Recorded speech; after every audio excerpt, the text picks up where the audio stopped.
Il faut parler aussi de la répartition de la puissance sur cette voiture-là. C'est un 4 roues motrices, il faut le rappeler. Donc, motorisation avant, motorisation arrière, 1 tiers à l'avant, 2 tiers à l'arrière. Ça, c'est très important pour une voiture de performance. 226 chevaux à l'avant, 383 à l'arrière. Ce sont des chiffres spectaculaires. On parle de 609 chevaux. Et lorsqu'on utilise le mode Boost, qui est sur le volant, on atteint 650 chevaux pendant 10 secondes. Vous vous imaginez, avec une voiture de cette dimension-là, écoutez, c'est digne des meilleurs BMW de ce monde.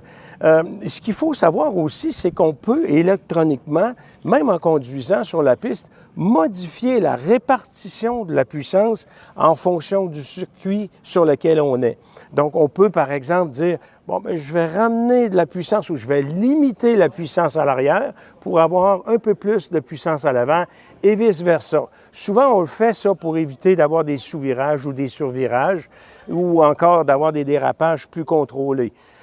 C'est un des aspects de la performance possible et des capacités possibles de cette voiture-là sur une piste. Elle a été pensée en conséquence.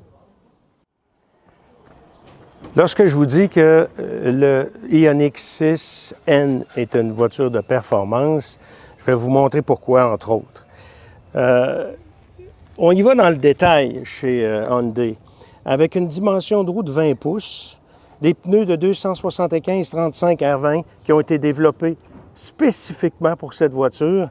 J'ai essayé d'avoir des détails, puis on ne donne pas grand-chose comme information. Donc, ce sont des Pirelli quand même, P0, de bons pneus. Et ce que j'apprécie aussi, bien sûr, c'est les freins qui sont à 4 pistons. Je trouve ça un peu limité compte tenu du poids et des performances de cette voiture-là. Je sais que je viens tout juste d'apprendre qu'on va avoir des étriers de frein à 6 pistons bientôt, ce qui va permettre d'avoir une meilleure performance sur la piste. Ils ont été dessinés pour ça. Et en terminant, il y a cette roue d'origine, bien sûr, mais on peut avoir en accessoire une roue plus légère en acier forgé de 1,5 kg. Ça va paraître si on apprécie les performances.